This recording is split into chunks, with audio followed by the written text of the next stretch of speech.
කියන කතා මේ නල්ලමලේ පුනරුද්ධ පාලනයේ යටතේ අපට දැක ගන්න ලැබී තිබෙනවා අසිරිමත් ජවනිකාවක්. ලංකාවේ ඉතිහාසයේ බරපතලම හොරකම පිළිබඳව චෝදනාවට ලක්වෙච්ච බලශක්ති අමාත්‍යවරයා වෙනුවෙන් රටේ ජනාධිපතිවරයා පිටියට පැමිණ පහර එල්ල කිරීමට පටන් අරන් තිබෙනවා ඔහුගේ ගැලවීම සඳහා. තමුන්නාන්සේලාට රෙද්දක් ඇදගෙන ඉන්න ඕනේ නම් ලැජ්ජාව කියලා එකක් ගෑවිලවත් තියෙනවා නම් අපි අභියෝග කරනවා පුළුවන් නම් ඔය බාලකුමාරව ඉල්ලාස් වෙන්න බල කිරීම. එහෙම නැත්නම් ඉවත් කිරීම පුළුවන් නම් කරලා පෙන්නන්න. අපි මේ තාක් නිකුත් කරාට ඒව වලට හෝදන බලකාය නැත්තම් ඩෝබි බලකාය අපි අම්මගේ මුත්තගේ ඉඳලා හේදුවා පිළිගත්තේම නැහැ ඔබතුමාලාගේ ආණ්ඩුවත් එදා කාලා බලලා ගත්තා නම් ඔබලා ඔබ කාලා බලලා වැළුවා නම් ජනතාව අද ඔබ ආණ්ඩුවෙත් නැති බවයි අපි ප්‍රකාශ කරන්නේ එකතකින් ආණ්ඩුව අවසානයේ තමන්ගේ වරද පිළිගන්න තැනටමපත් වුණා වංචාවක් සිදු වෙලා කියලා පිළිගන්න මොහොතේ ඇමතිකම ඉවත් කළා හරි යම් සදාචාරාත්මක භාවයක් මේ රටට පෙන්වුවා නම් ඒක වටිනවා කියන කාරණේ අපි විශ්වාස කරනවා ඔය මොන සමාගමේ සාම්පල් රිපෝට් ගත්තත් ලක්විජය බලාගාරයේ බොයිලර් වලට මේ ගල්ලංගුරු දැම්මයින් පස්සේ එන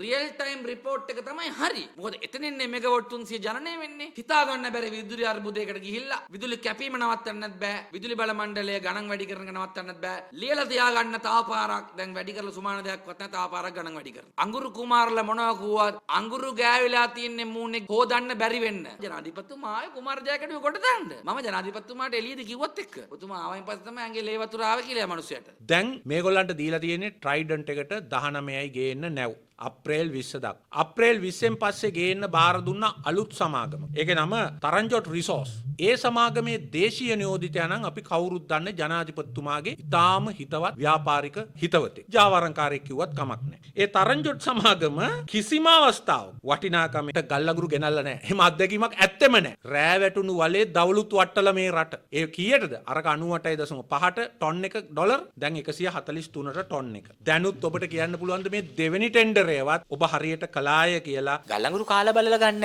රසායනාගාර වාර්තා වලින් තමයි ගල්ලංගුරු සම්බන්ධ ප්‍රමිතිය අපි පරීක්ෂා කරන්නේ. අපි ජනාධිපතිතුමාට කිව්වේ නිශ්චිත රසායනාගාර වාර්තා මත පදනම් වෙන්න මේ රසායනාගාර සම්බන්ධ අපිට ප්‍රශ්න තියෙනවා. මේ වාර්තා සම්බන්ධ අපිට ප්‍රශ්න තියෙනවා කියලා අපි කිව්වේ. අන්තිමට දැන් මේ විගණන වාර්තාව විසින් හෙළිදරව් කරලා තියෙනවා. ගල්ලංගුරු වලින් කවුද කාලා? පටවන වරායේ ලියාපදිංචි නැති රසායනාගාරයක් පටවන වරායේදී වාර්තාවක් දුන්නම ඒ වාර්තාව වැරදි කියලා පැහැදිලිව ගොඩබාන වරායේදී ඔප්පු වෙලා තියෙද්දි සුවාදීන නිරීක්ෂකයා විදිහට නැවත අර පටවන වරායේ ලැබ් එක දැම්මේ මොකටද? පිටුරු කාලද කියලා හොයන්න පුන්නක්කු බොනවද කියලා හොයන්න මේ කට්ටිය. බොහොම පැහැදිලි අපිට බොහොම පැහැදිලි අපේ රජයෙන් ඒ වගේ අපේ බලශක්ති අමාත්‍යවරයා අතින් අපේ කිසිදු ක්‍රියාවලියකේ අපේ රජය තුල කිසිදු වංචාවක් සිද්ධ වෙලා නැහැ කියන එක අපිට බොහොම පැහැදිලිව කියන්න පුළුවන්. ඒ සම්බන්ධව ඉතින් ඉදිරියේදී පාර්ලිමේන්තු විවාදයකුත් තියෙන ඉස්සරහට විශ්වාස භංගයක් කතා කරන්න ලැබෙවුණා ඕනෝටත් වැඩිය කතා කරන්න ලැබෙයි.